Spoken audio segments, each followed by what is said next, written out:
In a move likely to reverberate across the global stage, President Biden has authorized the transfer of anti-personnel landmines to Ukraine.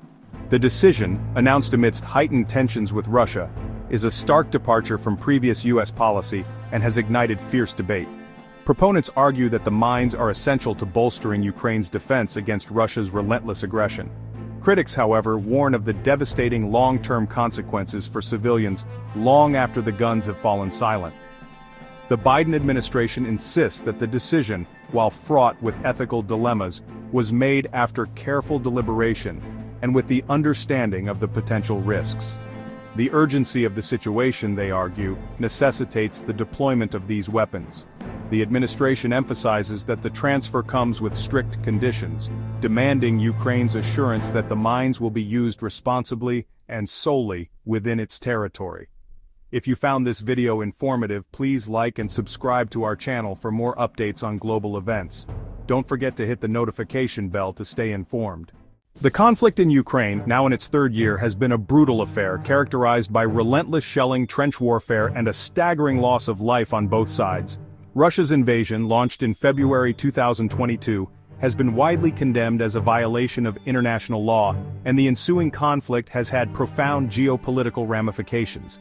Despite facing a numerically superior enemy, Ukraine has mounted a spirited defense, relying on Western military aid, including advanced weaponry and intelligence sharing.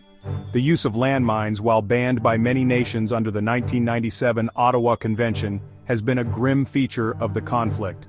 Russia, a non-signatory to the treaty, has been accused of deploying mines indiscriminately across Ukrainian territory, including in civilian areas.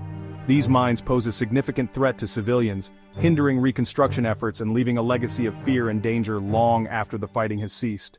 The anti-personnel mines being supplied by the U.S. are distinct from those employed by Russia. They are designed to self-destruct or deactivate after a predetermined period, significantly reducing the risk of unintended casualties.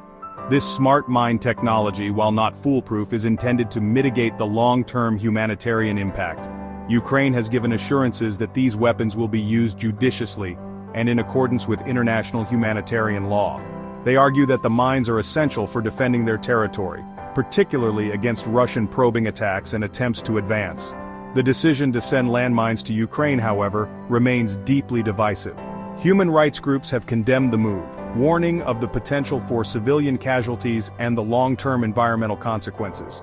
They argue that the use of landmines, even those equipped with self-destruct mechanisms, is morally unacceptable and sets a dangerous precedent. The international community's reaction to President Biden's decision has been swift and divided. NATO allies, while largely supportive of Ukraine's right to defend itself, have expressed reservations about the use of landmines. The European Union, a staunch critic of landmines, has voiced its disapproval, urging all parties to abide by the Ottawa Convention. Russia, predictably, has condemned the move, accusing the U.S. of escalating the conflict and increasing the risk of civilian casualties. The decision to send landmines to Ukraine marks a significant escalation in U.S. involvement in the conflict, and signals a willingness to provide Kiev with increasingly lethal weaponry. While the Biden administration insists that its support for Ukraine remains unwavering, the decision to send landmines raises profound ethical and strategic questions that will continue to be debated for years to come. Please subscribe, like, and share this video if you found it informative. Your support helps us bring more content like this.